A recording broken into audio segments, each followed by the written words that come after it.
Hello mga idol, Dol. Dito po tayo sa lupain ng ako uncle or ako tito.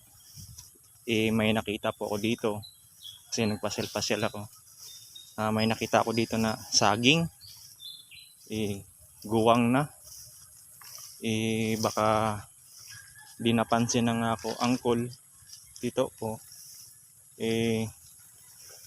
Baka kukuhain ng ibang tao. Dapat kuhain natin, unahan na natin.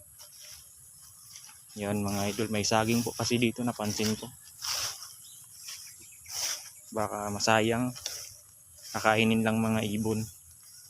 Tara, punta natin mga idol. Let's go! So, yun mga idol, nandito na po tayo. Sisilip na rin ako dito sa tapahan ng ako uncle or tito. Tapahan ng kupras. Dito po kami nagtatapa ng kupras mga idol. Tapos nandito po may nakita po akong prutas. Yan idol, balimbing. Yan dol. Itaas balimbing. Anong tawag niyo sa inyo yan? Balimbing ba yan? Balimbing nga yan mga idol. So dito tayo idol, baka mawala na yan. Baka wala na yun saging.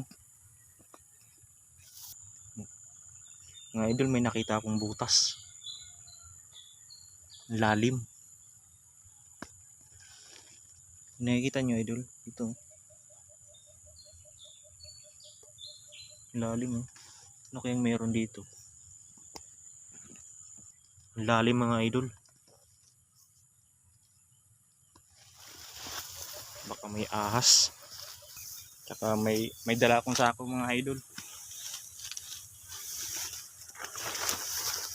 Tsaka yan mga idol oh. Kita mo yung mga sa kilid-kilid. Kilid ng mga pangpang.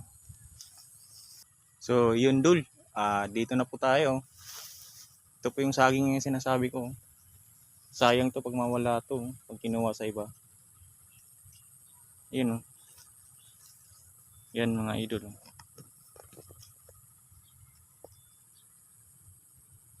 Yan. Kukunin po natin yan.